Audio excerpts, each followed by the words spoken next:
Students, welcome to science vision classes. मैं Anuj Sinha science vision class में आपका स्वागत करता हूं। आज आपको मोटिवेशन और बर्थ कंट्रोल टॉपिक्स बताने वाला हूं। इससे पहले टॉपिक आपको पॉपुलेशन एक्सप्लोशन मैंने बताया था और उसी में एक टॉपिक बर्थ कंट्रोल था जिसको मोटिवेशन से रिलेट करते हैं। तो बर्थ कंट्रोल अर्थात जन्म नियंत्रण कर सकते हैं और यह किसके द्वारा होता है? तो मोटिवेशन के द्वारा होता है। तो जनसंख्या नियंत्रण किस प्रकार का प्रोसेस होता है उसे जानते हैं। तो जनसंख्या वृद्धि अर्थात पॉपुलेशन जो एक्सप्लोशन होता है इसको विराम देने की आवश्यकता होती है और इसी विराम देने की आवश्यकता को हम लोग जन्म नियंत्रण करते हैं। और यह क्यों आवश्यकता होती है? इससे विकास का लाभ प्रत्येक नागरिक तक पहुंच सके। अगर जनसंख्या ज़्यादा मात्रा में होगा तो जनसंख्या एक्सप्लोसिव होगा तो प्रत्येक व्यक्ति को सभी प्रकार के लाभ नहीं प्राप्त हो सकते हैं। अर्थात जनसंख्या नियंत्रित करके हम प्रत्येक व्यक्ति को विकास का लाभ दिलवा सकते हैं। तो वह अत्यधिक नागरिकों के जीवन स्तर को सुधारा जा सकता है। कोई भी व्यक्ति भूखा नहीं रह सकता है। प्रत्येक को समान मात्रा में सभी चीज़ उपलब्ध हो सकते हैं और यह तभी संभव होगा जब बर्थ कंट्रोल होगा। तो जन्म नियंत्रण या जनन नियंत्रण द्वारा इसे कंट्रोल किया जा सकता है। तो बर्थ कंट्रोल किसे कह सकते हैं? दूसरे शब्दों में आप इसको कह सकते हैं कि जनसंख्या वृद्धि को विराम देने की प्रक्रिया ही जन्म नियंत्रण कहा जाता है। अब ऐसा कैसे किया जा सकता है? तो यह प्रोसेस परिवार नियोजन योजना या पारिवारिक कुशलता के साधनों द्वारा किया जा सकता है।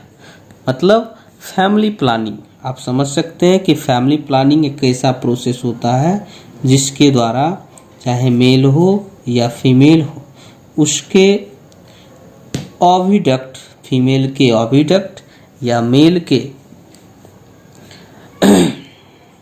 फास्ट डिफरेंस को कट करके ऐसा प्रोसेस को आगे बढ़ाया जाता है। अर्थात जनसंख्या को रोकने का सबसे कारगर योजना परिवार नियोजन योजना होता है और पारिवारिक कुशलता के साधनों का भी उपयोग करके बर्थ कंट्रोल को रोका जा सकता है।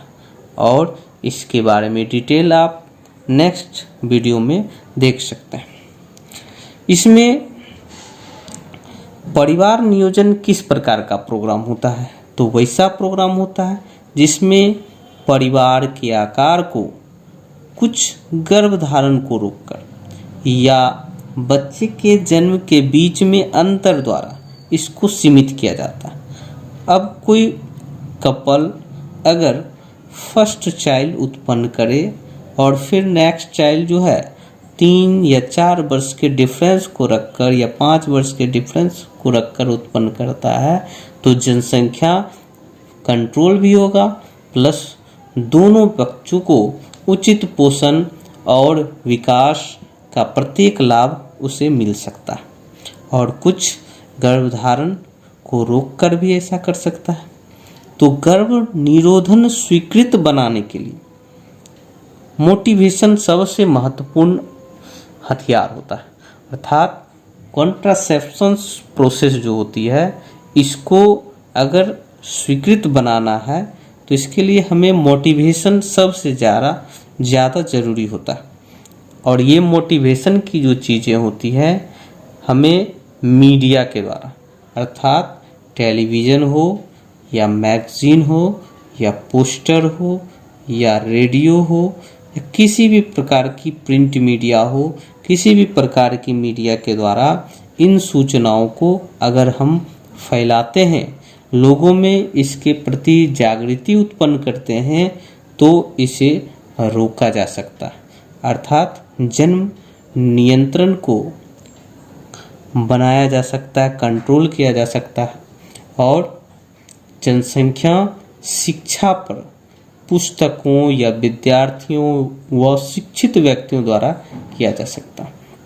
तो जन्म नियंत्रण बहुत ही महत्वपूर्ण टॉपिक होता है। तो जन्म नियंत्रण जो है पुस्तकों में इसके बारे में जानकारी देना चाहिए, विद्यार्थी को इसके बारे में समझाना चाहिए। या ये सारा प्रोसेस जो है शिक्षित व्यक्तियों द्वारा ही संपन्न हो सकता है। अब परिवार नियोजन वाले पोस्टरों व बिलों पर साधारणतः हम दो हमारे दो, वी टू आवर टू का पॉइंट्स लिखा होता है और ये एक प्रकार का स्लोगन दिया गया है कि हम दो हमारे दो, और यह स्लोगन सक्सेसफुल बनता है तो जन्म नियंत्रण पूरी तरह से कंट्रोल हो सकता है।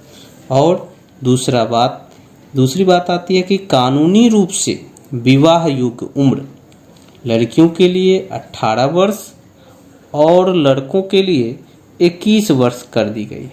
तो एक average timing after adult age होने पर यह इस चीज़ को नियंत्रित कर सकता है।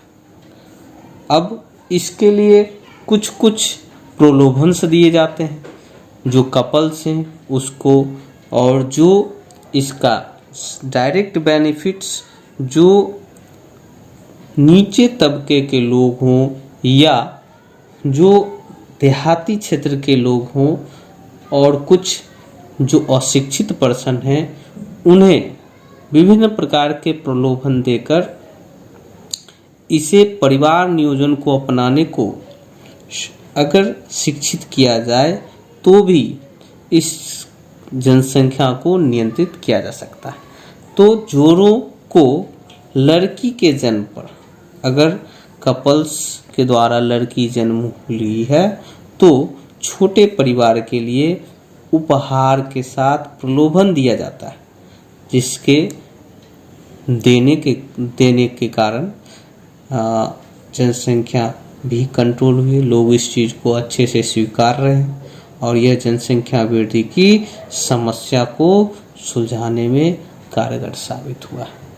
तो हम लोग देखते हैं इस चीज़ को कि बर्थ कंट्रोल किस प्रकार से कंट्रोल हो रहा है, जन्म नियंत्रण को हम लोग किस प्रकार से नियंत्रित कर सकते हैं। इसका मेन सबसे बड़ा हथियार फैमिली प्लानिंग होता है, अर्थात सबसे बड़ा कारगर कदम एक योजना के तहत हुआ है जिसे हम लोग कह सकते हैं फैमिली प्लानिंग। और इस फैमिली प्लानिंग को कंट्रोल करके या कॉन्ट्रासेप्टिव्स का उपयोग करके या पारिवारिक कुशलता के माध्यम से आप जनन नियंत्रण कर सकते हैं, जन्म नियंत्रण कर सकते हैं। और पोस्टरों के द्वारा आप बच्चों को शिक्षित कर सकते हैं।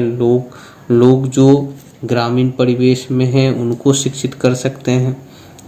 तो यह टॉपिक समझने में बहुत ही आसानी होगी। आशा करते हैं कि आप इसे अच्छी तरह समझ लिए होंगे। धन्यवाद।